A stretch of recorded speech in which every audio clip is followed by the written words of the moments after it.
Olá pessoal, bom dia, boa tarde, boa noite. A gente está aqui hoje para tratar do tema manejo reprodutivo em ovinos e caprinos, mais voltado para o corte. Vocês estão na disciplina do professor Pedro Zioni, né? Eu sou o professor Adécio, sou tecnista, né? Tenho ajudado o professor Zioni em alguns momentos. Atualmente eu sou professor da faculdade veterinária na UES. E vamos tratar aqui do manejo reprodutivo, que é uma ferramenta, um manejo assim, muito importante para o sucesso da produção. Então, nosso objetivo aqui, o objetivo do manejo reprodutivo, eu perguntaria a vocês qual é esse objetivo, né? A primeira coisa que vem na cabeça é a cria, né? É o cordeiro ou o cabrito para o abate, que é o correto. Além desse, quais seriam os outros objetivos do manejo reprodutivo, né? O que é que a gente tem com essa cria, né? Com esse manejo reprodutivo bem executado? A gente tem mais animais disponíveis. Disponíveis para quê? Para venda, né? Como um futuro reprodutor, a escolha desse animal melhor também para ficar no rebanho, animais para compor o rebanho diretamente, né? Ou então substituir aqueles que não estão respondendo bem, né? Então, dentre tantos, a gente tem esses, né? Então, o manejo reprodutivo ele é definido como um conjunto de medidas voltadas para a melhoria do desempenho zootécnico e econômico do rebanho. Então, além da gente ter a cria, né, para dar manutenção nesse rebanho, a gente quer também o quê? Vender a cria, substituir animais, para que a gente consiga ter uma propriedade, né, economicamente sustentável, claro, ambientalmente correta, né, e outras questões, mas falando aqui da questão econômica, é isso, né? A gente manter o rebanho zootecnicamente e manter ele econômico, né? Não adianta a gente ter um rebanho que não é econômico, em vias gerais, né? Então, dentre as vantagens do manejo reprodutivo, a gente tem o planejamento produtivo, ou seja, se você coloca o animal para reproduzir hoje, né? Você sabe que daqui a tantos dias ele deve estar prenho, daqui a tantos dias ele vai parir, daqui a tantos meses você vai desmamar, daqui a outros tantos meses você vai conseguir vender, né? Seja essa cria, seja essa matriz que você já não quer mais no seu rebanho, ou abatê-la, né? Ou enviar para o abate. A organização produtiva, né? Você se programa para saber quando você vai ter pasto, quando você vai ter que ter pasto, se você vai precisar de mão de obra extra, se você vai contratar alguém por diária para cuidar daquelas crias que vão nascer, por exemplo, se você não tem mão de obra suficiente, né? Ou seja, você se programa para isso. Um potencial de lucro, quantos animais você vai ter? Por exemplo, você tem 100, 100 ovelhas, né? Dessas 100 ovelhas, 80 vão parir, né? Cada uma pare um cordeiro, né? Parem mais, mas parem num cordeiro, cada um. Você tem 80 cordeiros, né? Então, de 5% morre, você perde ali 4, né? Você tem 76 cordeiros. Então, 76 cordeiros a tantos quilos, a tantos reais, ou seja, se programa para potencial lucro, né? Ou seja, daqui a 10 meses, daqui a 12 meses, eu vou ter entrando 10 mil reais de lucro, né? O que é que eu vou fazer com esses 10 mil? Eu vou comprar um reprodutor melhor, eu vou contratar uma assistência técnica para suprir uma necessidade, eu vou melhorar a instalação, eu vou melhorar a nutrição desses animais, né? Por aí vai. E o ganho genético de seleção. Quanto mais animais você tem, mais animais você vai poder substituir. Se você já tiver alcançado lá as 200 matrizes, por exemplo, você começou com 100, você está em 200, você não quer passar de 200. Então você continua, né, continua com essas matrizes, com essas 200, um número base, e tem lá 30 que você não quer mais deixar elas porque dão trabalho, não engorda, a cria não desenvolve como ela vai desenvolver, quem vai substituir? Essas que nasceram. Então, quanto mais você é eficiente seu manejo produtivo, mais lucro você tende a ter, mais opções você tende a ter, né? E melhorar sempre aí seu rebanho, sem precisar gastar, né? Sem precisar gastar, ter um gasto extra, melhor dizendo, de comprar de terceiros. Você compra animal, né? O ovino caprino é pouco testado, então você não tem muitas informações, tem mais informação de raça e exterior. Você não sabe que animal é aquele, às vezes, mas é do conhecido, mas você não tem a certeza do que você está comprando. E o seu rebanho você conhece as qualidades do seu rebanho, você conhece as limitações dos seus animais. Então isso é importante também, né? Além de ter a cria lá cuidada, né? A cria lá a cria que você vai vender mais à frente. Mas também, pessoal, como toda tecnologia ou toda adoção de prática tem lá seus desafios, né, suas desvantagens, como requer pessoal capacitado, ou seja, você tem que treinar, você tem que reconhecer o que é um bom reprodutor, quando é que a fêmea está em estro ou em cio, né? Quais características você analisar quando o borrego ou o cordeiro, ou desculpa, o cordeiro ou o cabrito nasce, né? Escrituração zootécnica, ou seja, anotar tudo que acontece quando você começou a estação de monta, quando você finalizou, a data da cobertura, né? Do dia que nasceu, quando desmamou, o peso que desmamou, isso é importante, né? E nutrição adequada. Por que nutrição?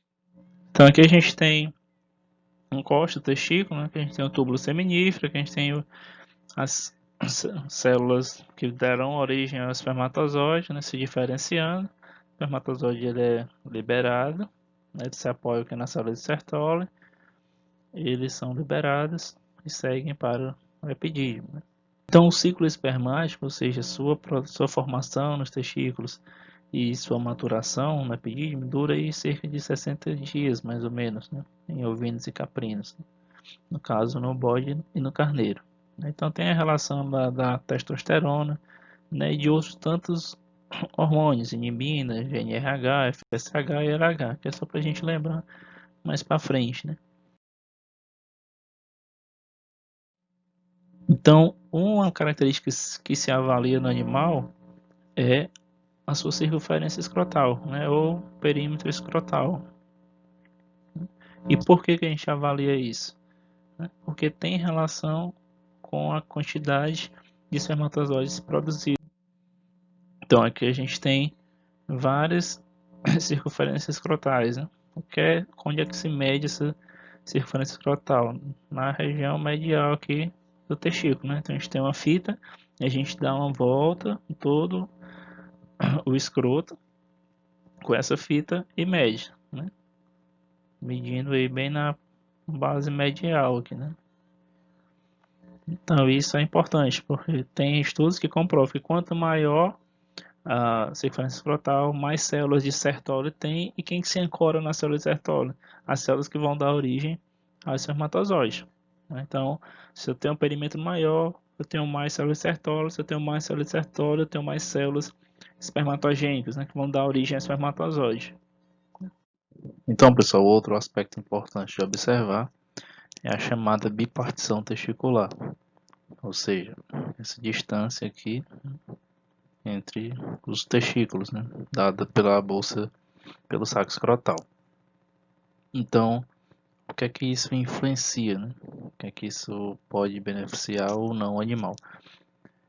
O testículo, né, ele deve e está, né, a uma temperatura mais baixa do que a temperatura do corpo. Para quê? Para que possa ocorrer espermatogênese, ou seja, a formação de espermatozoide, sem prejuízo nesse processo. Então, o testículo, o saco escrotal, ele tem a temperatura mais baixa e essa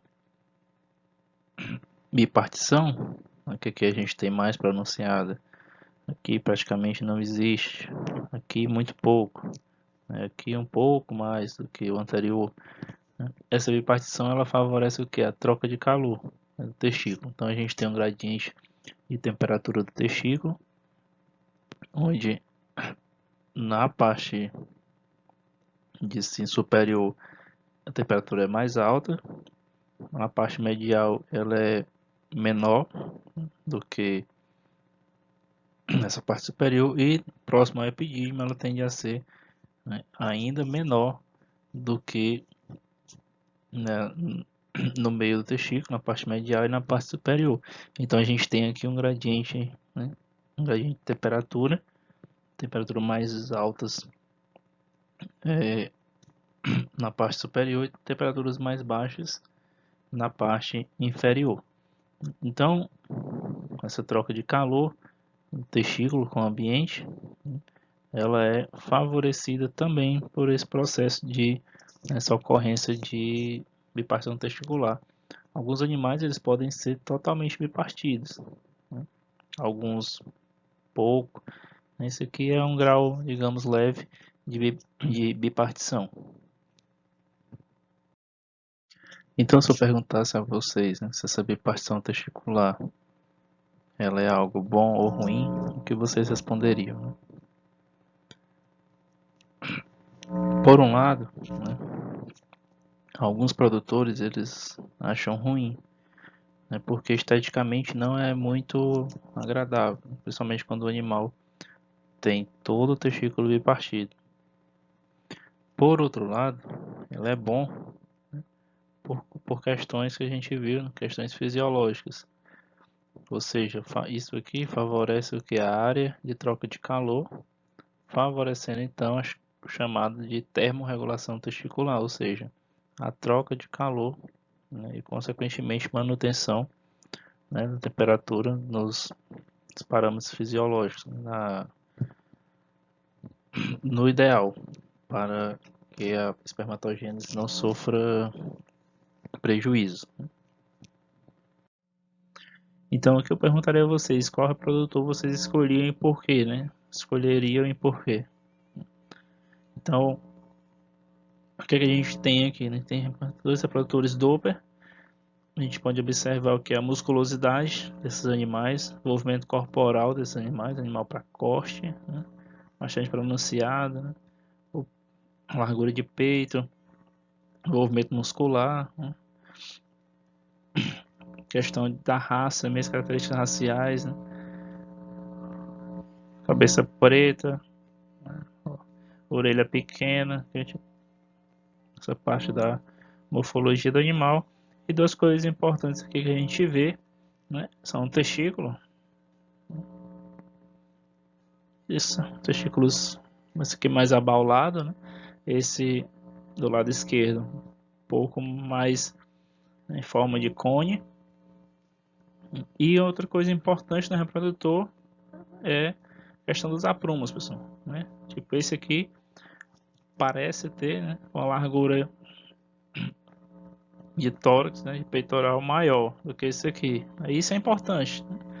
Isso tem relacionado à produção de carne, arqueamento de costela, mas tão importante quanto isso, ou ainda mais importante, se você for usar monta-campo, principalmente, a gente vai ver mais para frente, são a questão dos aprumos. A gente vê aqui um animal, né, com os aprumos para dentro, um animal cambota. Isso não é bom, porque o animal monta, quando ele desce da fêmea, ele se apoia com os membros anteriores, então isso vai forçar, né? Cada vez mais vai forçar, e isso vai acarretar em problemas futuros, né?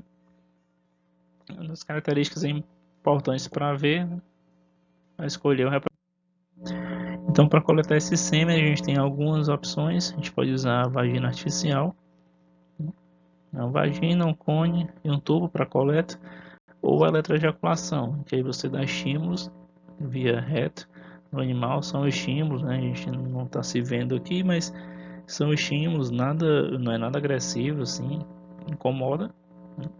Mas é uma sonda fina que vai estimular o animal a ejacular.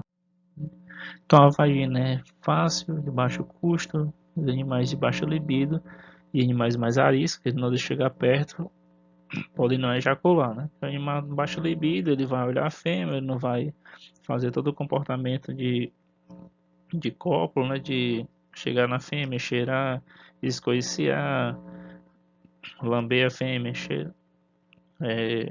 lamber a urina, né? Fazer reflexo de flema, então isso pode prejudicar esse processo de coleta por vagina artificial. Eletroejaculação, né, o custo é relativamente alto por causa do aparelho, tem mais mão de obra, que você tem que pegar o animal, né, parar o animal no tronco, assim, para ele ficar com menor deslocamento, porque quando você dá o estímulo, ele tende a se mover, né? E a ejaculação, entre aspas, é garantida, porque você vai estimular até que ele ejacule, guardar as devidas proporções também. O animal não ejacula, você vai passar o dia lá tentando, não, né? Você vai tentar e ele tende a ejacular. Outra questão da vagina artificial é que animais condicionados, eles vão e não precisa nada, você só precisa estar lá do lado da fêmea e esperar ele ejacular. Ou seja, que ele ejacula Aqui tem 3 pessoas, mas se essa fêmea aqui, né, essa ovelha tivesse presa e fosse tranquila, não precisava, né, dessas 3 pessoas, talvez só o coletor, né, a pessoa que vai coletar o sêmen. Porque ele vem já, se for um animal tranquilo, acostumado, ele vem, monta e depois ele não vai ficar montando direto não, porque ele tem um período refratário, onde ele não tem interesse pela fêmea, né? Daí depois que passa esse período ele torna a tentar ejacular novamente na fêmea. Então você amarra a fêmea lá no canto, solta o carneiro, né? Carneiros acostumados, eles vão, ejaculam, você fica lá, solta o carneiro, você está lá do lado, ele vai cheirar, vai fazer o processo de, digamos assim, pré-cópula, né? E aí vai montar e você desvia o pênis e coleta o sêmen do carneiro. Aqui, né, o carneiro, a sonda, a gente vê aqui a sonda fina, tem o eletrodo, né, que vai dar esse estímulo. Então você precisa de uma pessoa para limpar o reto e ficar na sonda, você precisa de uma pessoa para coletar, né, é mais trabalhoso. E uma pessoa, dependendo, né, para ficar dando o estímulo. Então aqui a gente tem a coleta, então o sêmen do carneiro, né, ele tende a ser cor de pérola, digamos assim, né? Sempre daí por volta de 0,8, 1, tem carneiros até 1,5, mas em regra geral 0,8 a 1 ml, né? Então aqui a gente tem vários tipos de espermatozoides, né? Espermatozoide do rato, parece uma foice. O do touro é bem parecido com o do carneiro, né? Esse espermatozoide aqui ele tem um defeito, né? Tem defeituoso, o espermatozoide ele é assim, né? O do touro é bem parecido e o do galo.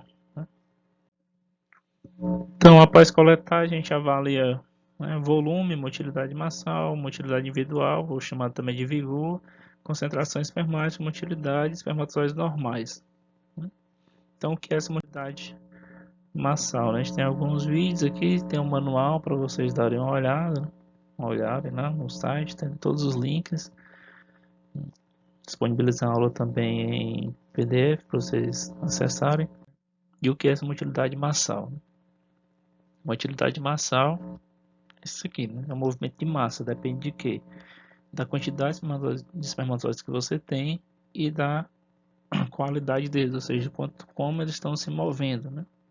Então aqui a gente tem vai de 0 a 5. A gente vê, parece um borrado assim, se mexendo pouco, né? Que é 1. Quando é que é, quando é que é 0? Quando eles não se mexem, né? 1 eles começam a se mexer, 2 se mexem um pouco mais, 3 já começa a ter onda, né? E o que é essa onda, né? Aqui no quadro a gente pode observar, ou seja, são massas de espermatozoides. Tem muitos espermatozoides, eles estão se movendo com força, né? Não adianta você ter muitos espermatozoides, ele está, a maioria imóvel ou morto, né? Não vai fazer essa onda. Então você precisa aqui de muitos espermatozoides, e espermatozoides se mexendo para ter essas ondas, esse movimento de onda. Então a gente vê essas ondas aqui, são espermatozoides se movendo. Então, quando é 3 já tem onda, mas ondas mais fracas, né? 4, uma onda um pouco mais vigorosa. E 5, uma onda que você vê que está muito forte, né? Quando é que eu vejo isso, né? Que tem uma lista, desculpa, de reprodução no YouTube que vocês vão ver do 0, né, de carneiro, até o 5. Então, o que é que a gente leva em consideração para escolher um reprodutor? A raça que a gente quer, reprodutor, pessoal, tem que ter raça. Tem que ter raça, né? A gente pode discutir aí filosoficamente o uso de, né, digamos filosoficamente, sim, o uso de reprodutores meio sangue ou reprodutores sem raça definida. Se você não pode, né, se o seu cliente, uma pessoa que você assiste não pode ter, é outra condição. Mas o ideal é que você tenha um reprodutor com aquela raça, com as características que você deseja. As fêmeas não, as fêmeas você pode ter fêmeas, né, sem padrão definido, você pode ter fêmeas meio sangue da raça que você deseja, né? Por quê? Porque você consegue com o macho várias crias e é aquilo que a gente falou lá no começo, você vai sempre mudando, né? Sempre alterando, sempre colocando animais novos no rebanho, né? Fruto de quê? Do seu manejo reprodutivo bem executado. Outras características, aprumos, né? Depois de aprumo, questão qualidade do sêmen, tamanho do testículo, essa qualidade desse sêmen.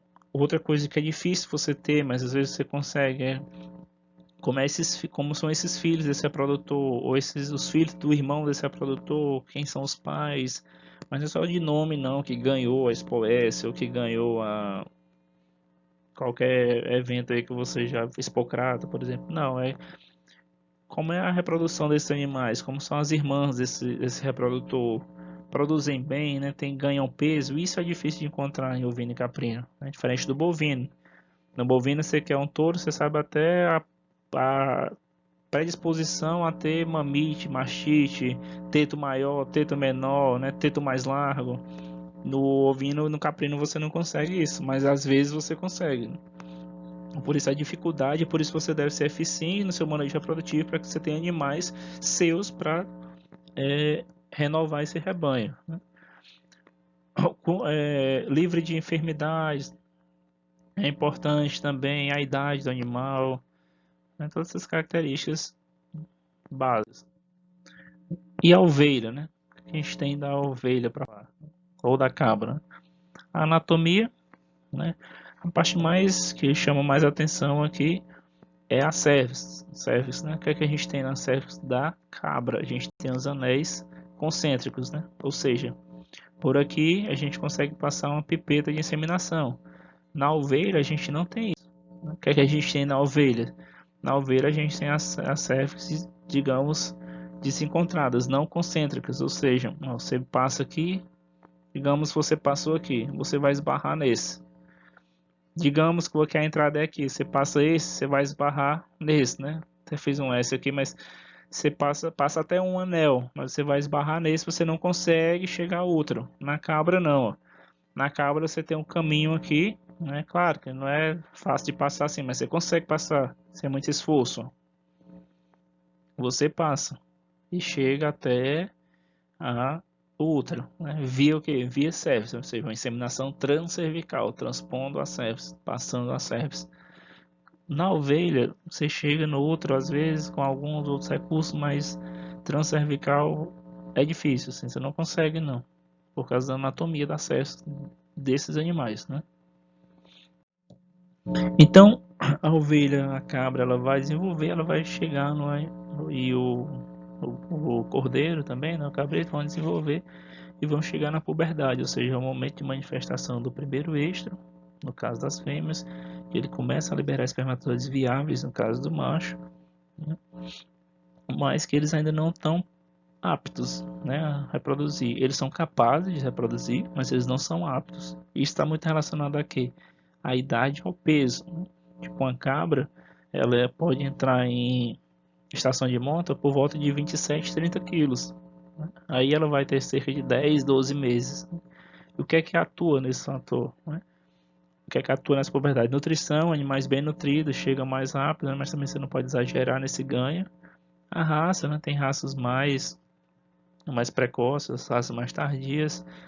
E sazonalidade, que não é o nosso caso aqui, né? Tipo, sazonalidade ela pode ser por altas temperaturas, altas latitudes. Onde é que são essas altas latitudes? Por exemplo, na França. Na França a cabra vai começar e a ovelha vai começar a entrar em cio agora, né? Que vai começar o outono, ou seja, os dias mais curtos.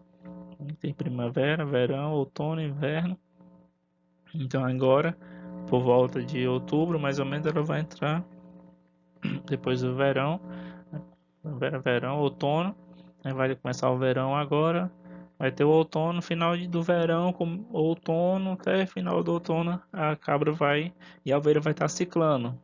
Por quê? Porque tem um hormônio aí que ele atua mais em dias curtos, né? Mais produzido em dias curtos, ou seja, noite mais longa, que é a melatonina, né? E no nosso caso, a cabra e a ovelha ela tende a ter cio direto, né? Não tem esse efeito, por quê? Porque nossos dias e noites são iguais, é por volta de 12 horas de luz e 12 horas de escuridão. Mas o que, que a gente passa? A gente passa por momentos de limitação nutricional. E aí o animal, digamos, entende que não é hora de reproduzir. Então ele tem um extra silencioso, tem um extra de má qualidade e não reproduz, né? E aí a gente tem a puberdade fisiológica, que ocorre aos 3, 4 meses, ou seja, ele tem capacidade de reproduzir, mas ele não está apto. Por quê? Porque tem que crescer, tem que desenvolver mais, né? E a puberdade zootécnica por volta de 10, 12 meses, quando ele está apto a reproduzir. Você pode colocar, né, cuidar lá dele bonitinho, que ele vai reproduzir bem, vai gestar, vai ter, no caso da fêmea, vai produzir espermatozoides com mais regularidade como o macho. E tem a maturidade sexual, que é quando o animal alcança a completa capacidade reprodutiva. Então, na anatomia da fêmea, a gente tem aqui a questão hormonal, né? Hipotálamo secreta GNRH, que atua na hipófise, secretando FSH e LH, que atua nos ovários, liberando estradiol, progesterona, inibina e ocitocina. Né? Então aqui a gente tem só uma tabela para informar vocês diretamente de onde vem, o que é que ela faz. Então, o ciclo estrário pode ser dividido em fase folicular, que foi o que a gente viu, que cresce folículo. Então, opa, cresce folículo, fase folicular. É a menor fase, né? É a fase que no final dela vai ter ovulação, né? Podendo ser subdividida em proestro e estro, e fase lútea, ou lútea. Lútea lembra corpo lúteo. Então, esse corpo lúteo vai produzir o que? Progesterona. Então, a gente tem aqui metaestro e o diestro. A ovulação na cabra ela ocorre ao final do estro, né? A ovulação na vaca, por exemplo, ela ocorre no metaestro, ela ocorre depois do estro. Né? Então aqui a gente tem 21 dias na cabra, 17 dias na ovelha, com variação de mais ou menos 3 dias. Não se assuste, né? Só para evidenciar. Então, dia 0 que começa, o estro. O que é que a gente tem no dia 0? A gente tem um pico de FSH, né? Para fazer o quê? Fazer o folículo crescer, né? O folículo tem que crescer. Então, se o folículo cresce, né? O que é que o folículo vai produzir? Estradiol. Folículo cresceu, estradiol cresceu junto, né? Ó, desculpa aqui, né? Losango. Cresceu junto. Isso faz com que a fêmea entre em cio por conta do estradiol. Passou os dias aqui, ó. Dia 3. Independente se tem monta ou não, quem que se forma? Corpo lúteo. Corpo lúteo formou, vai produzir quem? Progesterona. Então, observem só a progesterona, corpo lúteo sendo formado aqui, ó, ovulou, corpo lúteo sendo formado, progesterona vai aumentando. Progesterona aumenta, faz o que? Feedback negativo. Reduz FSH, consequentemente o folículo cresce pouco, reduz estradiol e reduz LH. Não teve fecundação, corpo lúteo vai perder função. Quem que atua? Prostaglandina. Faz o que? Rompe o corpo lúteo. Rompe o corpo lúteo, diminui progesterona. Diminui progesterona, libera. Né? Libera FSH, estradiol, o folículo vai crescer e LH para nova ovulação. Beleza? Então, o que, é que a gente leva em consideração na fêmea que a gente vai escolher?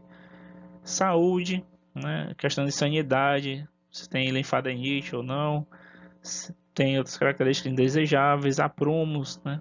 É importante. Desenvolvimento das crias, né? Como é as crias desses animais. Questão de morfológica, coluna, de aspectos você acha importante. Úbere, pessoal, mesmo sendo animal de corte, é importante observar o úbere, né? Muita gente compra, às vezes, ovelha e não olha o úbere, é úbere pedrado. Ou seja, pode até, vai ter uma cria e a cria não vai ter o colostro, consequentemente o leite lá disponível. Reduz ganho desse cordeiro, né, desse cabrito. Então é importante observar o úbere, né? Posição desse úbere, né, como está esse úbere, inserção desse úbere, a idade da fêmea, quantas vezes ela pariu, se ela teve problema de aborto, se ela teve problema de natimorto, né, algum problema do tipo. É importante observar isso. Né? Então, escolhido as fêmeas e os machos, a gente tem o que? Um período de estação de monta, ou seja, é o tempo que a gente define para que se obtenha a concepção das matrizes. Né? Ou seja, você junta lá o macho e a fêmea, e aí você vai deixar ele por um tempo junto, tem outros métodos que a gente vai ver, né? Para quê? Para que você tenha lá uma organização. Ah, começou dia 1º de janeiro, acabou dia 1º de fevereiro. Pronto, essa é a minha estação de monta. Quando é que ela pode parir? 5 meses a mais. 1º de junho até 1º de julho vão estar os animais parindo, mais ou menos, né? Aí você vai ter uma estimativa, né? Então o ideal é que seja 2 ciclos estrais. Por quê, né? Que a gente viu a cabra, por exemplo, ela tem um ciclo estral de 21 dias, né? Desculpa escrever assim, são mais 21 dias, né? 0, 42. Então, quando é que elas vão entrar em estro? A partir do momento que você juntou lá com o macho, né? Vamos trabalhar com o macho, né? Começou aqui dia 0. No dia 3, ela entrou em cio. Beleza, você foi lá com o macho, cobriu. Você tem garantia que ela vai estar prenha? Não. Quando é que você vai saber se ela está prenha? Não é 21 dias? Cobriu dia 3. Até o dia 27, né, mais ou menos, ela não deve ter voltado em cio. Por quê? Se ela não voltou em cio, teve concepção, ela está prenha. Se ela não voltou em cio, dia 27 ela vai apresentar, né, mais ou menos um novo extra, né, do dia 24 aqui, do dia 24 ao dia 27, ela vai apresentar cio, ela pode apresentar cio. Se ela não apresentar, ela está prenha, muito provavelmente.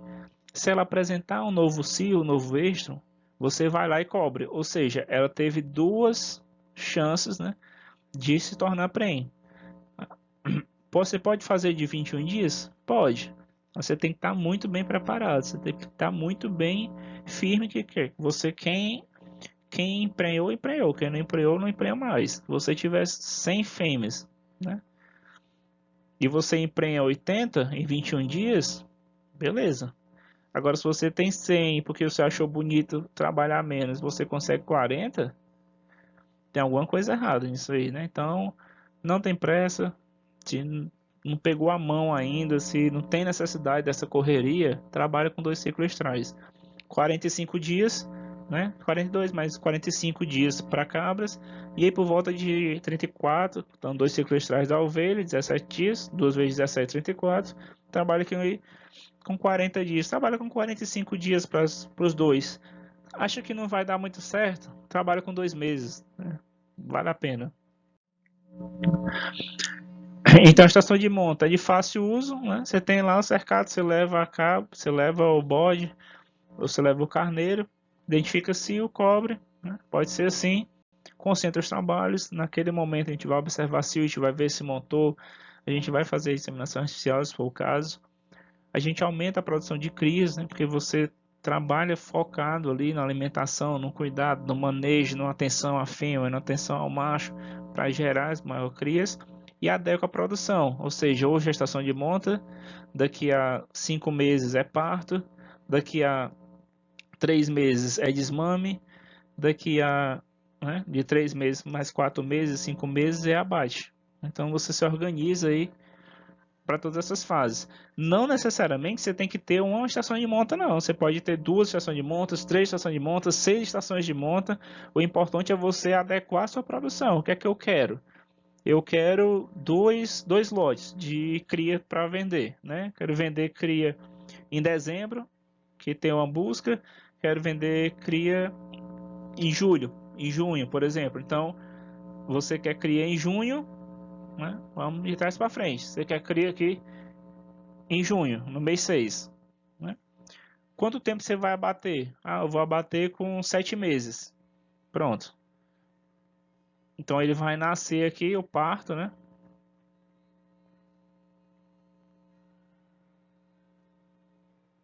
O abate aqui em junho, né? 6 aqui o mês, em junho. Você vai abater com 7 meses. Quando é que ele tem que parir? Em dezembro. Ele tem que nascer em dezembro, desculpa, né? Ele tem que nascer em dezembro, ou seja, em 12. Ou seja, vai nascer em dezembro, tem dezembro, janeiro, fevereiro, março, abril, maio, junho. Né? Para você bater em junho a julho. A gente vai fazer essa conta mais para frente. Né? Você vai bater, você vai desmamar quantos meses? 3 meses. né? Então você tem dezembro, janeiro, fevereiro, por exemplo, né? Então em fevereiro você vai desmamar. Então se ele vai parir aqui em 12, quando é que você vai fazer a estação de monta? Né? Leva quanto tempo? Leva 5 meses de gestação. Quando é que você vai começar a estação de monta? Pelo menos, né? Em junho e julho, né? Em julho, né? 7 com 5, 12. Então você tem que ter cabras ou ovelhas prenhe já em julho, né? Para bater em junho do próximo ano, né? Por aí vai. A gente vai fazer essas contas mais calmo e mais para frente. Uma alternativa que a gente tem para fêmeas é que as fêmeas muitas vezes são abandonadas, assim, né? Elas parem para meio de corte, elas parem, fica lá com cordeiro ou com cabrito até desmamar, e aí elas são meio que, digamos, abandonadas, assim, principalmente em produções com menos adoção de tecnologia, elas ficam lá, desmamou, deixa ela lá no pasto, às vezes pega uma seca. E aí o fluxo alimentar, vocês já devem ter visto em suíno, talvez, favorece o quê? Aumentar o score de condição corporal da fêmea, ou seja, fazer que elas ganhem peso. Então, você dá uma alimentação, claro, natural, aumenta o nível energético, isso faz com que altere os níveis de leptina, e esse hormônio aqui está relacionado à questão da ovulação, né? Consequentemente, aumenta a taxa de ovulação e torna essa fêmea mais propícia a conceber, né? Então aqui a gente tem fêmeas não suplementadas e fêmeas suplementadas, a gente vê que a taxa de ovulação ela é, né, maior, ainda que numericamente. A resposta, né, a gente tem mais cabras ovulando e mais cabras apresentando cio, né? Ah, por que ela ovula e não apresenta extra? Porque algumas cabras elas ovulam silenciosamente, né? E aí isso acontece normal, né? Então aqui a gente tem mais cabras com extra e sem ovulação, pode acontecer. E aqui a gente tem mais cabras ovulando, né, com menos demonstração de extra, né? Normal, isso acontece, né? Chamado de cio silencioso.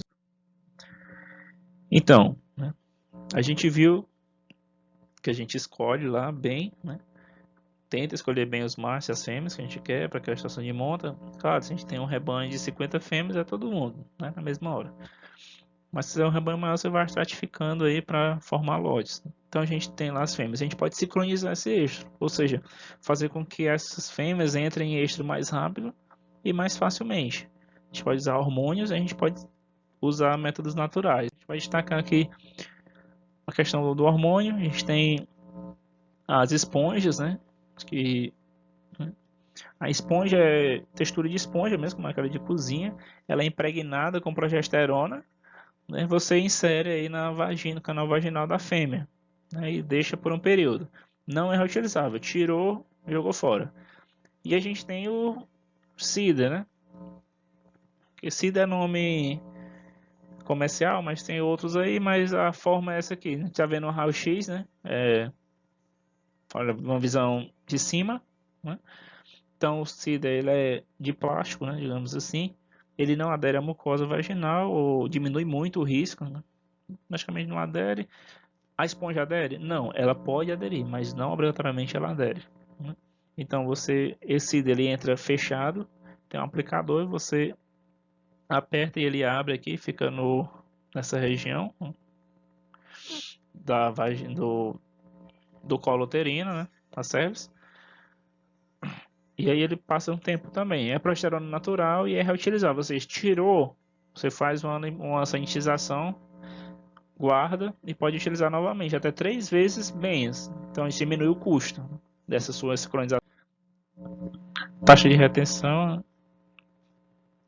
ou seja, as percas às vezes são maiores no SIDA, que cai, tem um cordãozinho no final, que às vezes a tipo cabra principalmente é muito curioso, então tende a puxar lá e cai mesmo, né? Descarga vaginal menor no SIDA, né? Fertilidade praticamente a mesma, né? Tem aqui uma diferença, mas fertilidade depende de tantas outras coisas. O que é importante? Você quer induzir extras. Quanto foi que ela induziu? 95%, 96%, né? Então elas são iguais. Então aí é mais questão de preferência, questão de manejo, né? A gente não tem todos os métodos são eficientes em responder assim ao êxito, em resultar em êxito da cabra. Então aqui a gente tem o êxito, acontece principalmente 48 horas após a retirada do sida ou da esponja, né? E a gente tem o efeito macho, né? O que é o efeito macho? É a bioestimulação. Você tem lá em propriedades tecnificadas, organizadas, você nunca tem, não vou dizer nunca não, mas você não deve ter machos junto com fêmeas, porque senão você não tem controle. Então você coloca o macho no lugar dele, né? Os reprodutores e as fêmeas no lugar delas. Principalmente aí para, como eu disse, que eu dava uma pincelada, né, em fêmeas de leite, para não ter leiteiras, melhor dizendo, para não ter a questão do odor. Então, o efeito macho, ele acelera o início das ovulações, evita a presença de resíduos hormonais, tem baixo custo, aumenta a fertilidade, né? Tudo isso já cientificamente observado e comprovado, digamos assim, né? Então você deixa eles separados e juntos só no momento que você quer fazer a estação de monta, ou você quer induzir eixo, né? Aqui a gente tem um reprodutor, né? Ele vai cheirar as fêmeas, né? Então ele vai procurar lá, é ideal que seja um animal com boa libido, né? Para ir atrás das fêmeas, buscar as fêmeas, né? E por aí vai. Ele vai lá, né? Não obrigatoriamente ele tem que cobrir, ele está ali para induzir. Induziu, aí você pode escolher se você vai deixar esse próprio reprodutor montar, se você vai escolher outro, se você vai usar sêmen, se você vai fazer inseminação, né? E por aí vai, a sua escolha. Então aqui a gente tem, né, dias após o início do efeito macho, a gente tem mais cabras, né, em cio, né, do que as cabras isoladas, né? Ou seja, o efeito macho ele favorece esse aparecimento de estro. Aqui outra coisa importante, né? O intervalo de quê? Do parto à primeira ovulação. Você pode usar também o macho pariu. Você vai lá com o macho para quê? Para estimular que elas retornem ao estro mais rápido, né? Ou seja, quanto tempo demora para esse animal começar a ciclar novamente, né? A apresentar cio? Por volta de 45, 60 dias.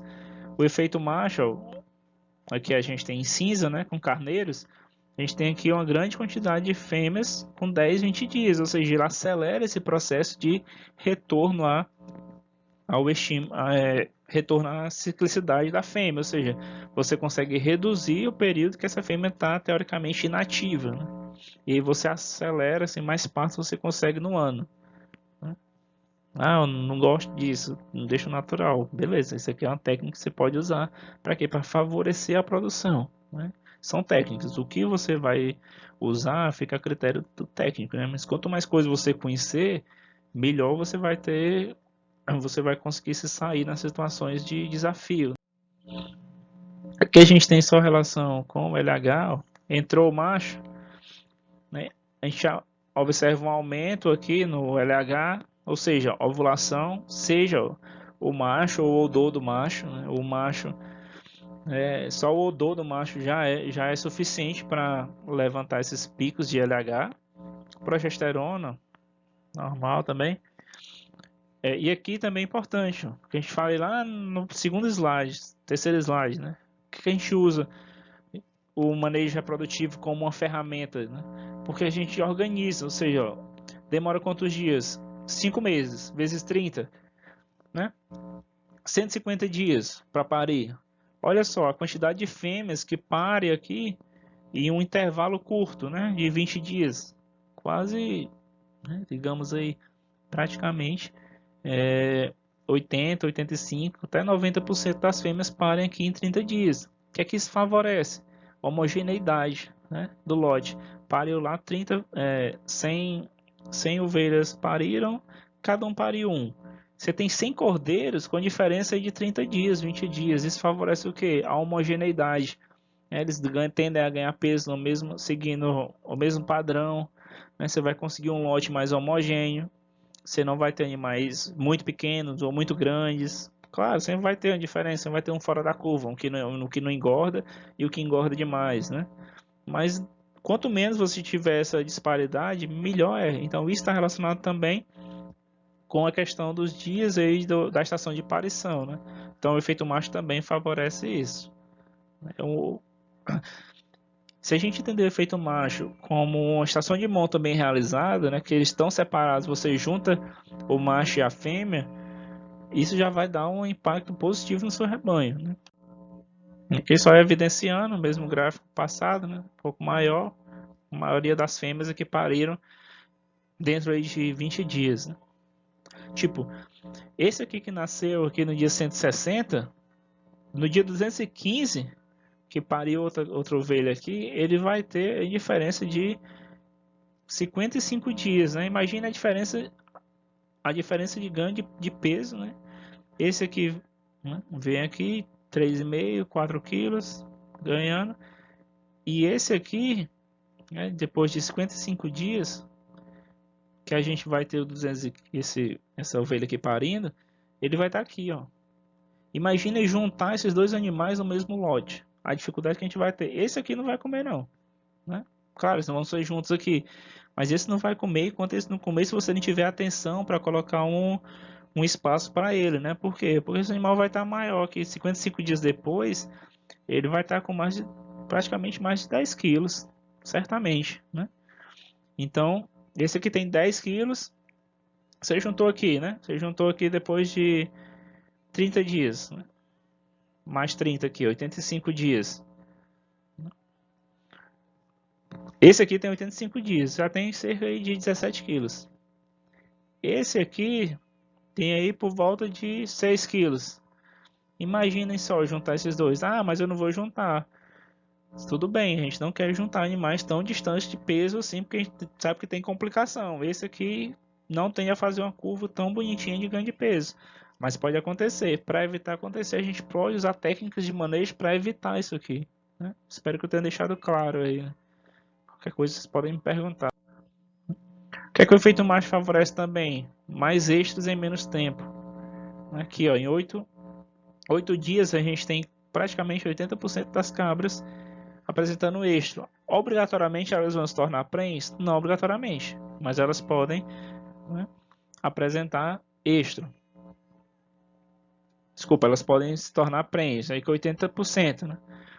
Então, cabras em boa condição corporal mais o efeito macho tende a favorecer aqui o seu manejo, menos tempo, né? Tudo bem que é 8 dias, com condição experimental, mas uma condição de campo, coloque que você precisa de 30 dias, como é executável, dá para ver, 30 dias todas as ovelhas prenhes, né? Tudo bem que eu quero com cabra, mas 30 dias todas as ovelhas prenhem. E se você tinha planejado uma estação de monta de 60 dias, você ganhou um mês. Se você contrata um diarista, é um mês a menos de gasto que você vai ter. Então, todas essas técnicas de manejo, elas favorecem o sistema como um todo, né? E fêmeas com uma condição corporal demoram mais, mas também entram em cio, né? Com o macho. E aqui a gente tem um apanhado geral, né, do trabalho de efeito macho em cabras, né? Diferentes trabalhos, vocês podem observar aí depois com mais calma.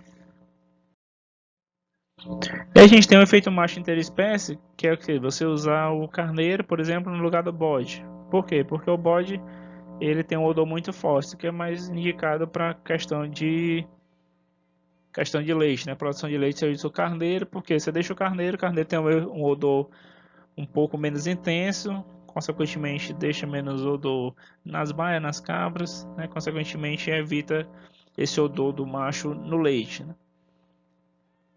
Os feromônios são muito semelhantes, então por isso que funciona. Então aqui a gente vê, ó, que o carneiro e o bode eles executam os mesmos comportamentos, né? Até o carneiro às vezes condição até maior do que o bode, né? Ativo até. Isso é importante o macho escolhido ser de alta libido, né?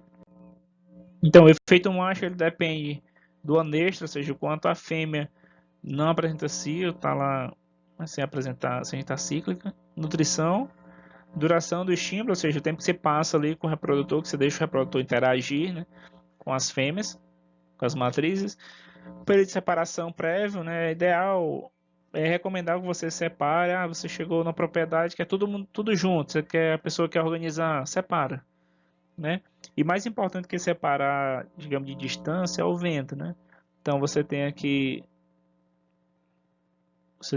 as fêmeas, E, por exemplo, aqui é uma distância aqui de 30 metros só, nessa propriedade pequena. Aqui você tem os machos. Desculpa, pessoal, desenhar com o mouse. Você tem aqui os machos, né? Então, o ideal, né, a distância aqui, por exemplo, 30 metros, não impede de fazer o efeito macho. Desde que, né, tipo, o efeito macho na sua essência, de separar, de evitar o contato. Desde que o vento, né, seja nessa direção, né, corrente de ar. Por quê? Porque aqui vai, né, odor da fêmea para o macho. Se for odor do macho para a fêmea, foi que a gente viu antes, que o odor é tão eficiente quanto a presença do macho.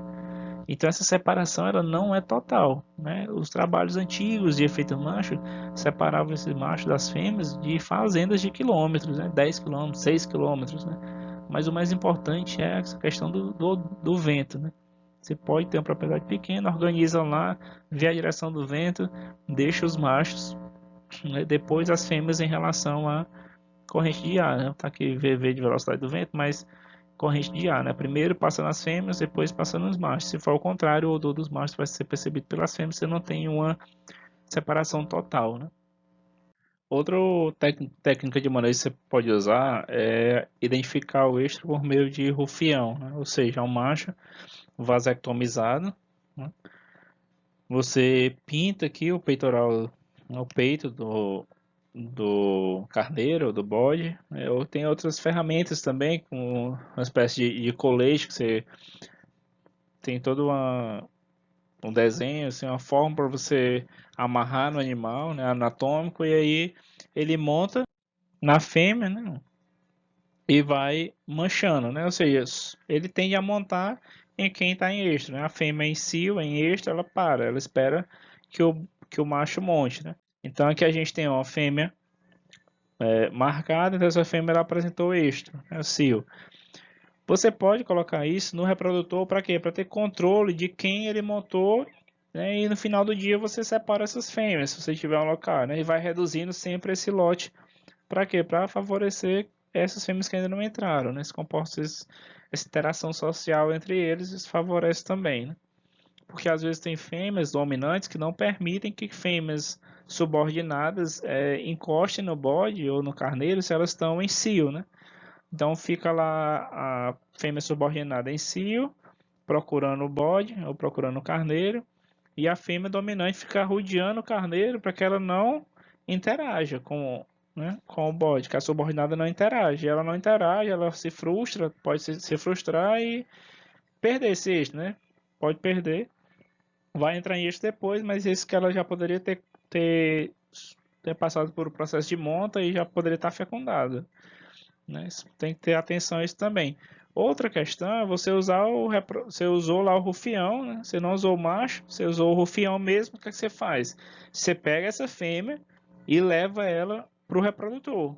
Ou, né, você pode pegar o reprodutor e deixar no rebanho lá só para cobrir essa fêmea que foi marcada, né? Cobrir depois de quê? Pode cobrir na hora e pode cobrir 12 horas após, né? A tendência é que ela ainda aceite monta, né? Ou 12 horas, mas que não são 12 horas, né? Tipo assim, você identificou de manhã, de tarde você leva para cobrir. E no outro dia de manhã você pode dar também uma nova oportunidade para uma nova cobertura, né? Mas observou de manhã, leva de tarde, ou leva de manhã e de tarde, e observou de tarde, leva no outro dia de manhã, né? Tem alguns métodos assim, mas observou, é só o rufião não, o rufião vai ejacular, né? Vai lá, mas ele é vasectomizado, então não tem espermatozoide. Consequentemente, ela não vai ficar prenha do rufião. Né? Para ela ficar prenha, é necessário você levar ela até o reprodutor, né? Ou o reprodutor até ela. Como forma de acasalamento, a gente tem a monta natural, que pode ser classificada em contínua, controlada ou dirigida, né? E a inseminação artificial vaginal, né? Que a gente já comentou um pouco antes, laparoscópica. Natural, pessoal, a gente tem a contínua, ou seja, tem lá, né, os machos e as fêmeas, né? Todas as fêmeas estão junto direto, né? Aquela criação lá do interior do seu Francisco, passa o ano junto. Mas ninguém sabe quem é pai, quem é mãe, quem é filho, quando nasceu, quando morreu, se for o caso. Sabe de nada, né? Então é uma monta natural contínua. Isso não quer dizer que ele não ganha dinheiro, né? Quer dizer só que ele usa contínuo. Fica lá bode com cabra o ano todinho. Né? Verão, inverno, chuva, sol, noite e dia. Na controlada, o que é que a gente tem? Eles são, né, digamos assim, são separados. A gente já viu. O reprodutor fica lá no lugar dele e as matrizes ficam lá na baia delas. Vou começar uma estação de monta. Junto todo mundo. Não tenho, não tenho rufião. Não vou atrás de rufião. Vou colocar o reprodutor. Estudei bonitinho. Tá todo mundo bem nutrido. Né? Vai lá, o reprodutor, 30 dias, 35 dias, ele dá conta lá de até 50 fêmeas, por exemplo, né? 30 é a média. Beleza, isso é controlado, ou seja, eles estão juntos por um momento. Beleza. Ah, deixei lá 30 dias, deixei ninguém olhando, controlado, você sabe quem é o pai. Você pode não saber quando foi que cobriu, mas você sabe quem é o reprodutor que, né? Ou pelo menos aqueles dois que estão ali, você sabe quem é que são filhos deles, né? E a dirigida é o que? É o que a gente comentou há pouco, né? Você tem lá os machos, as fêmeas, aí você leva o macho com efeito macho, passa lá um tempo, ou então você bota o rufião, vasectomizado, essa fêmea está em cio. Está em cio nesse momento aqui, tá? Dia 15 de julho. No período da manhã ela apresentou o eixo, ela foi marcada. De tarde, do mesmo dia, eu faço o quê? Eu levo ela, aqui a gente tem uma marca do reprodutor, e aqui é a fêmea marcada. Eu levo a fêmea para o reprodutor cobrir. Então o reprodutor fica lá de boa, só esperando essas fêmeas que foram marcadas, que apresentaram o cio. Isso é a monta dirigida, ou seja, você dirige para um reprodutor específico, para uma dose de sêmen específica, né? Você tem um controle maior. Quanto mais controle, mais atenção você tem que ter, e mais organizado você deve ser. Então que você tem tudo, você tem o dia que entrou em cio, a hora que montou, a previsão de parto baseado nisso, né? Uma previsão de parto baseada na controlada, né? Você começou dia 15, é controlada. Você terminou dia 15 de agosto. Então daqui a 5 meses, dia 15 de dezembro a dia 15 de janeiro, tem lá a ovelha parindo. Né? Então você tem um controle maior, mas você não tem essa questão de dirigir o macho, dirigir a fêmea para tal reprodutor, para tal matriz. Né? A inseminação ela pode ser vaginal via cervical, né? Transcervical, ou seja, passando lá as cervix, que a gente viu que na ovelha, né, normalmente você não consegue. Né? Então, a vaginal cervical, você vê que acesso, você te vê uma oveira, né, no caso, em si, aqui, ó, com muco, né, você vê a entrada da cervix, você entra com espéculo, né, você observa e você entra depois com a peta, né, aqui, né, a entrada da cervix é uma cabra, né, que é uma fonte luminosa, você vê que você viu, coloca a pipeta de inseminação na entrada e vai fazendo leves movimentos e aí vai passando. Na cabra você vai passando de um por um. Né? Você passa aí 3, 4 anéis, você está no útero, né? Você sente, né? É difícil assim dizer. Quanto mais dessa forma, né, que a gente deixa gravado a aula, mas você consegue sentir quando ela vai passando, você vai sentindo as passadas assim, uns trancos, né? Mas claro, sempre com jeito, né? Não é com força, não é com jeito, você vai sentindo que vai passando. E quando chega no útero, você percebe, né? Esquisito falar assim, né? Mas dá para sentir, né? Pode até. Ó, aqui a gente tem com a inserção do espéculo, né? Com a fonte luminosa, né? A cabra ela fica assim levantada por trás e a gente tem a pipeta, né? A gente vai, ó, tentando entrar e vai passando. Daí vai passando anel por anel, né? E ó, sente o trancozinho, calma, com calma, né? Você vai, incomoda, claro, né? O animal tá, né, levantado, então isso incomoda, mas a gente vai aí e depois coloca a dose de sêmen, né, e empurra. Né? A gente entra com o espectro, pessoal, fechado e sai com ele fechado para não machucar o animal. Né? A laparoscópio já é uma técnica semicirúrgica, aí é veterinário, né? A gente comenta, porque a gente está aqui para levar conhecimento, mas você, animal, ele recebe anestesia, né? Ele é anestesiado total, né? Ele no ventre aqui, ele tirado os pelos, né? É, é desinfetada, recebe uma nova aplicação de anestésico local, faz 2 incisões. Nessas incisões a gente coloca esses chamados de trocáteres.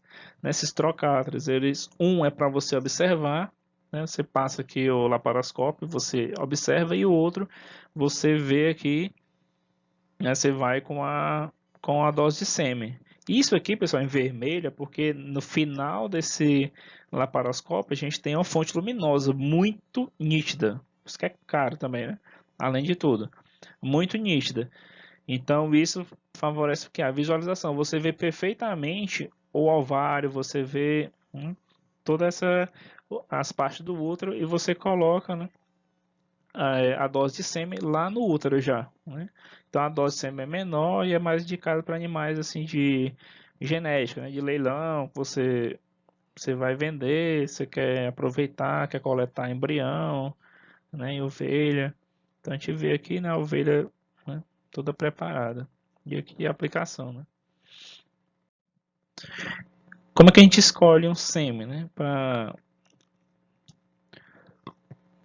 inseminar nossos animais? Um sêmen de qualidade, livre de doença, né? Claro, né?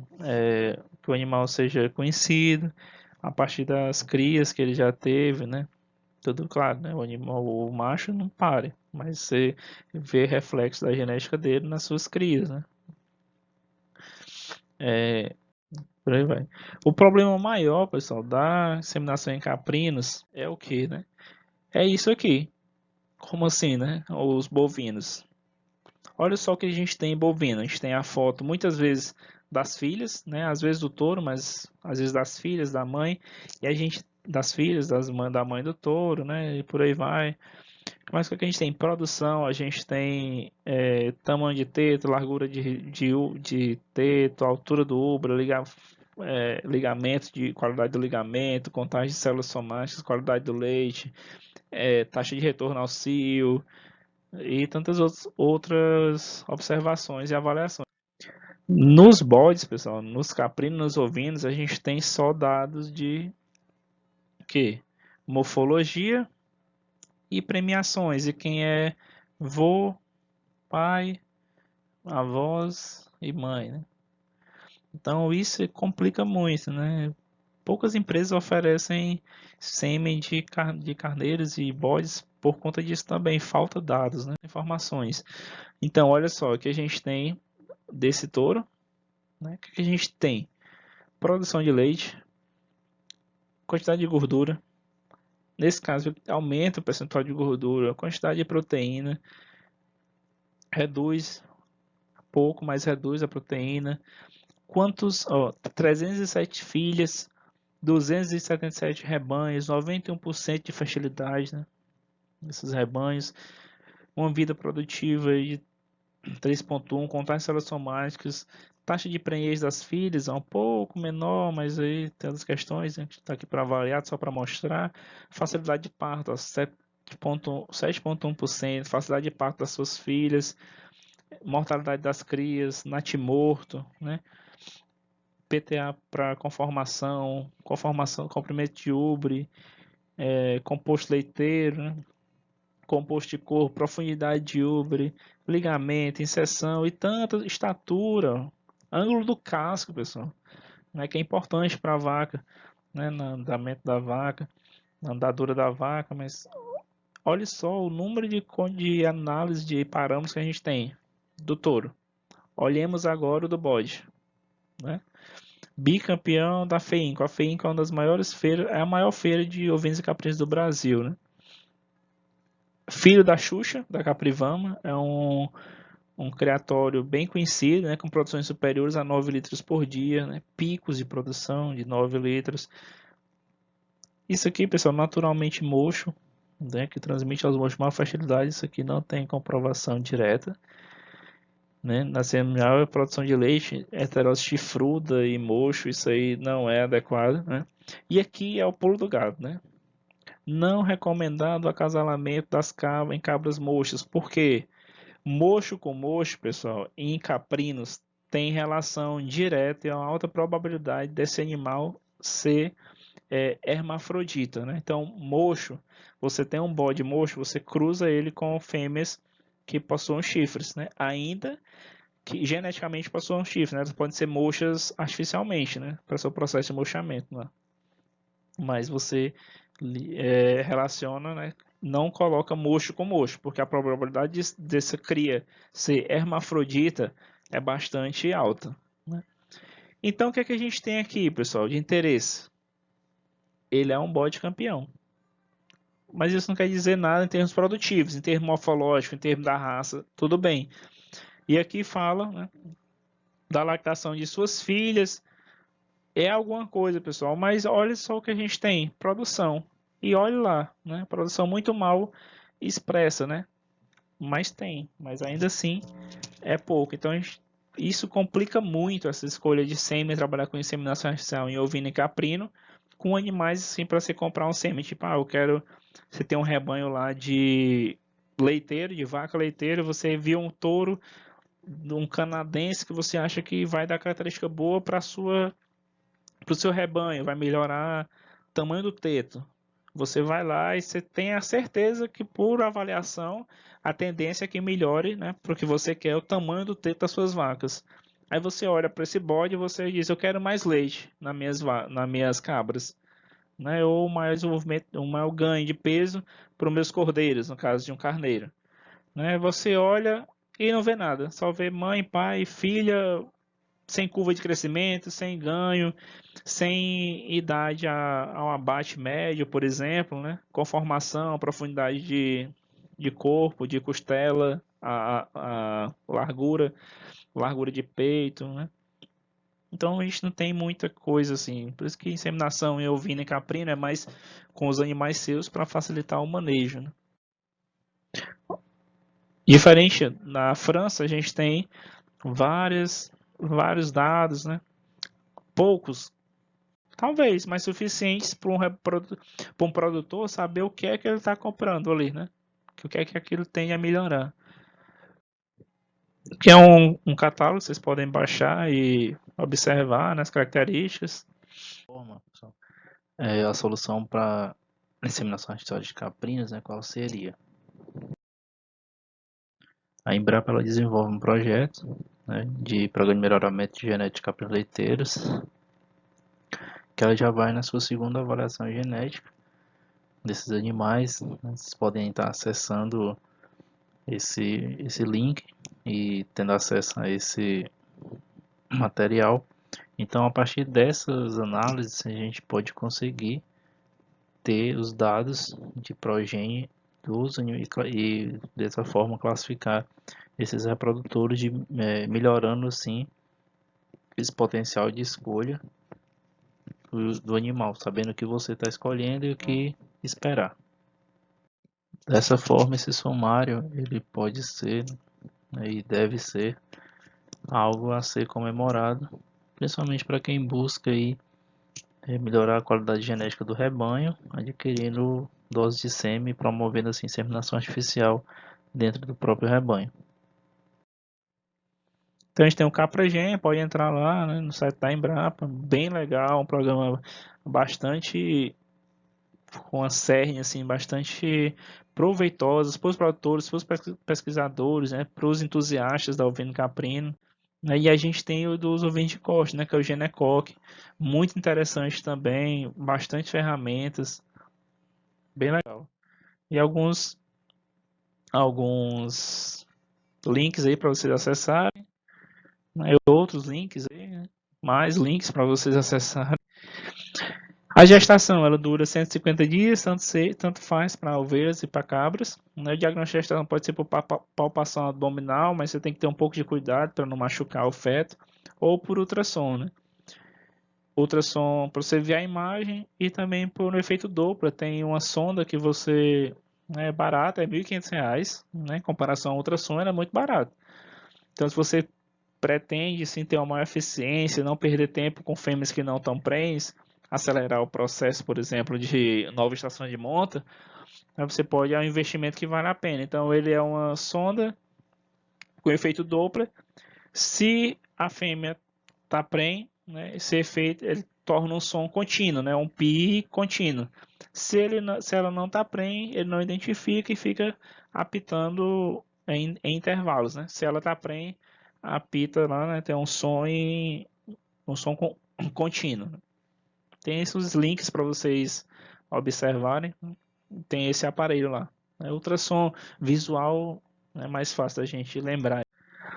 Cuidado com a fêmea prenhe, evitar estresse. Pessoal, hora de cortar a unha, hora de fazer uma tosa, né, higiênica, é antes da estação de monta. Depois da estação de monta, é cuidado, né? Tem locais aí que eles indicam e tudo, vacinar. Pode vacinar, mas evitar fazer casco, né? É, é ideal. Né? Porque animais, o processo de você fazer casco é estressante para o animal, né? Então é antes da estação de monta. Um plano nutricional adequado, fêmea está prenhe, você sabe que está prenhe, não é mais aquele mesmo plano nutricional quando ela estava na estação de monta, quando ela estava seca, né? Sem produzir leite, sem criar o pé. Mantê-las saudáveis, o ambiente, cuidado com a umidade, né? Principalmente ovinos são muito susceptíveis à questão da umidade quanto aos cascos. Um local tranquilo, né? E avaliar o híbrido desse animal também, né? O ideal antes e durante você pode ver como esse híbrido está desenvolvendo, somente próximo no terço final da gestação. Então, buscando sempre o que? Desenvolver a cria, a saúde da fêmea e evitar, né, as perdas, como o aborto. Então aqui a gente tem idade gestacional, a gente vê que vai crescendo, né, o peso, né, o diâmetro do embrionário, vai aumentando, né, com o passar dos dias. Aqui a gente tem um ultrassom no feto, não sei se vocês conseguem ver, mas que é a cabeça dele, ó. A cabeça, a região ocular, o focinho, né, e aqui a fronte. Né, então aqui a gente tem o ultrassom assim bem visual. Com 30 dias você já consegue observar por ultrassom visual se ela está prenha ou não, né? Isso é importante também. Duração do parto, cerca de 30 minutos. É ideal observar um local tranquilo, observar se ela expulsou a placenta, observar a condição da ovelha, do cordeiro, da cabra e do cabrito, né? Que tem alguns vídeos. Então aqui a gente tem um pós-parto, só deve ser ovelha white-doppler, né, com santinês, com a cria, né, mestiça de santinês, melhor dizendo. A gente observa ela limpando a cria, né, após o parto. Essa ovelha que ela estava com outros companheiros, né, outros animais na baia, nenhuma delas fica em cima, né, muito incomum a cabra e ovelha parir, outras ficarem em cima, elas, digamos assim, respeitam espaço. Então depois que para, a fêmea lambe o filhote, a cria, melhor dizendo, expulsa a placenta. A gente tem que ficar de olho aí nessas condições, na condição da ovelha e da cria. Algumas fêmeas, após o parto, elas tendem a apresentar um comportamento de consumir a placenta, né, que a gente observa essa fêmea, essa ovelha morada nova, né, após o parto de duas crias, né, demonstrando esse comportamento de consumo da placenta. Nasceu, pessoal, no outro dia, cura o umbigo, né, com iodo, corta, passa iodo para facilitar, acelerar a cicatrização, evitar a morte do animal, observa se mamou colostro, isso é importante, né? Pariu, pessoal, ou na estação de monta, a gente tem vários índices que a gente pode observar: taxa de ciclicidade, taxa de cobertura, taxa de concepção, de aborto, de parição, idade ao primeiro parto, intervalo entre partos, prolificidade, taxa de natimortos, taxa de mortalidade, pré-desmama, taxa de desmama, quilos de cria desmamada, né? Tem várias. Bem, pessoal, então, a partir desses índices, a gente observou no slide passado, a gente destaca que é a taxa de cobertura, que é o total de fêmeas cobertas, pelo total de fêmeas na estação de monta, né? Pode ser ovelha, cabra, a espécie estiver trabalhando. Então, supondo que a gente teve 100 ovelhas na estação de monta, 99 foram, né, marcadas ou cobertas diretamente, a gente levou para o reprodutor. Então, dessas 99 que apresentaram extra e foram cobertas, a gente tem uma taxa de cobertura de 99%. A taxa de prenhez, o total de fêmeas prens, pelo número de fêmeas na estação de monta. Então, dessas 100, 95 se tornaram prenhes, fez lá o ultrassom e viu que 95 estavam prenhes. Então, a gente tem uma taxa de 95%. E a taxa de parição, no caso, a gente coloca o total de fêmeas paridas pelo total de fêmeas na estação de monta. Então, das 100 fêmeas da estação de monta, 93 pariram. A gente tem aí 93%. O mais importante aqui é a gente sempre colocar como denominador, na parte de baixo aqui da divisão, o número total. Porque às vezes a gente pode, digamos assim, né, cair na ilusão de que se eu colocar aqui as 95, certamente, né, vai ser maior do que 93. Só que se você não for sincero com os dados, digamos assim, você vai mascarar alguns problemas. Por exemplo, aqui não chega a ser um problema gritante, às vezes a fêmea ela não apresenta extra mesmo, aí você pode descartar. A taxa de prenhe é isso. E será que teve algum problema com essas fêmeas entre a cobertura e o dia do ultrassom? Algum problema? Será que foram as fêmeas que não emprenharam? Foram as fêmeas que foram cobertas por último? Será que a taxa de relação macho-fêmea e número de reprodutor por número de fêmeas está adequada? Né? É para ser por volta de um reprodutor para 30. A depender das condições, pode ser um reprodutor para 50, um reprodutor para 20. Tem que fazer essas observações. No caso da taxa de parição aqui deu 93%. Será que houve algum acontecimento para essas duas não parirem, algum estresse? Então, além de ser números, né, são informações bastante importantes, dado o conhecimento que ela pode trazer, ou pelo menos a dúvida que ela pode levantar a partir dos seus resultados. A prolificidade, o total de crias nascidas pelo total de fêmeas paridas. Supondo que a gente teve aí o nascimento de 150 crias, pariram 93, então deu 1,6. Então isso indica que 60% das fêmeas tiveram pelo menos parto duplo. Claro, algumas podem ter parto triplo, mas em regra geral a gente tem uma visão de quantas crias nasceram por fêmea e pode estimar assim, o quanto de partos, né, duplos. A taxa de desmama, o total de crias desmamadas pelo total de crias nascidas, né? De 150 foram desmamadas 142, daí uma taxa de 95% aproximadamente. Então, o que foi que aconteceu nesse intervalo nesse período de cria que essas crias morreram, né? Foi um erro de manejo, falta de produção de leite das matrizes, né? O colostro, não conseguiram mamar o colostro, não foi feita a vacinação na data correta, no dia correto, a revacinação. Então, além de dados, são informações que, conhecendo sua origem, né, a gente pode suspeitar de algum problema, identificar algum problema, treinar a equipe e todos esses outros fatores e consequências que esses dados eles podem nos trazer e sua validade.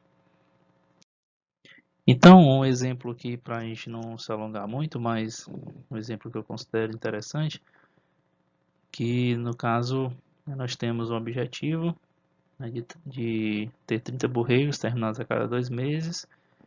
Nós precisamos escalonar a produção, né, quais são os momentos de estação de monta, de parição, desmame, início da terminação e venda. E quantas matrizes serão necessárias, né? Como dados para a gente estimar esses números, a taxa de parição de 80%, a prolificidade de 1,2, desmama aos 3 meses e abate aos 7 meses, né? Abate ou venda. Então, o primeiro passo é quantos lotes nós devemos ter no ano. Se nós queremos 30 borregos a cada 12 meses, a cada 2 meses, em 12 meses, que é um ano, nós devemos ter 6 lotes ao ano. O segundo passo é quantos borregos ao ano nós devemos ter. Se cada lote tem 30 e eu devo ter 6 lotes ao ano, então 6 vezes 30, né? Ou seja, eu preciso de 180 borregos ao ano. Considerando, pessoal, aqui que nenhum borrego vai morrer, todos os borregos, independente de ser macho ou fêmea, vão ser abatidos, né? Para facilitar o cálculo. Claro que tudo isso aí a gente consegue estimar ao colocar a taxa de mortalidade, taxa de desmama, por exemplo. Então tudo isso a gente consegue estimar, mas para facilitar o cálculo, todas as crias vão sobreviver e vão chegar até a idade de abate e vão ser abatidos machos e fêmeas. Então, quantas ovelhas nós precisamos ter, né? Terceiro passo. A gente sabe que o número de borregos é dependente do número de ovelhas, da taxa de aparição dessas ovelhas e da prolificidade. Então, o número de ovelhas nós não sabemos, taxa de aparição 80% e taxa de prolificidade 1.2. E o número de borregos 180. Então, o número de ovelhas vai ser 180 dividido por 0,08, ou seja, 80%, vezes 1,2. Então, o número de ovelhas total vai ser 187,5, arredondando 188. É sempre arredondamento para cima, pessoal, principalmente animal, né? Ainda que matematicamente, mas é bom arredondar para cima, né? Claro, no final das contas. Ou 31 ovelhas por lote, né? 188 dividido por 6, 31 ovelhas por lote. Então, para esse objetivo, pessoal, o quarto passo é escalonar a produção, ou seja, quando vai ser a estação de monta, quando vai ser a estação de parição, de desmama, o confinamento e a venda. Então, a estação de monta nós vimos que deve ser por volta aí de 45, né, até 60 dias. Então, vamos considerar 60 dias. O primeiro lote, janeiro e fevereiro, né? Então, quanto dura a gestação? 5 meses. Então, se eu comecei em janeiro e fevereiro, 1 mais 5, 6. Os partos começarão por volta de junho. Fevereiro, mês 2, mais 5, 7. E irão até julho, né? Considerando um desmame aos 3 meses, se a aparição começa em junho, 6 mais 3, 9, setembro, o início da desmama, 7 mais 3, 10, outubro, mês final da desmama. Depois da desmama, os animais serão confinados. Aí passarão quanto tempo no confinamento? 4 meses. Por quê? Porque eu quero vender esses animais com 7 meses. Então, não é 7 a partir da desmama, é 7 a partir da aparição, de quanto eles nasceram. Então, da desmama, eu já desmamei com 90 dias. Então, eu vou passar com esses animais 4 meses no confinamento. Então, setembro, mês 9, com mais 4, 11. Desculpa, 13. Então, em janeiro, eu vou começar a ter animal para venda. Outubro, 10, mais 4, 14. O ano tem 12 meses. O animal vai ser vendido também em fevereiro. Janeiro e fevereiro. Claro, pessoal, que isso aqui é uma estimativa, né? Você vai te ver que a estação de monta, quanto mais bem feito, bem controlada, menor será. Menor estação de monta, menor estação de parição, mais homogeneidade.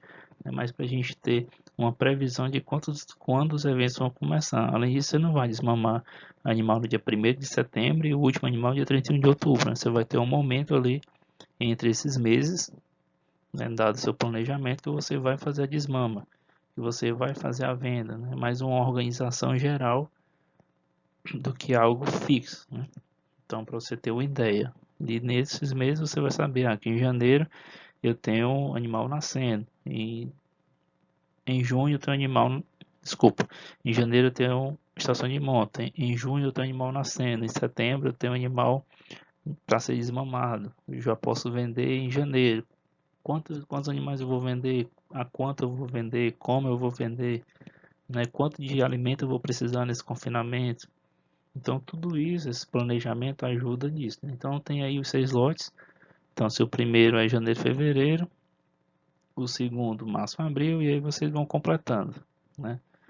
É um exemplo geral, espero que vocês tenham entendido, e, né, mas é mais como planejamento do que algo fechado. Então é isso, pessoal. Espero ter deixado claro, né? Qualquer dúvida podem enviar e-mail, pode entrar em contato, a gente pode fazer um momento interativo, uma live né, nesses Google Meet ou algum outro aplicativo. E é isso, tudo de bom e boa sorte a todos.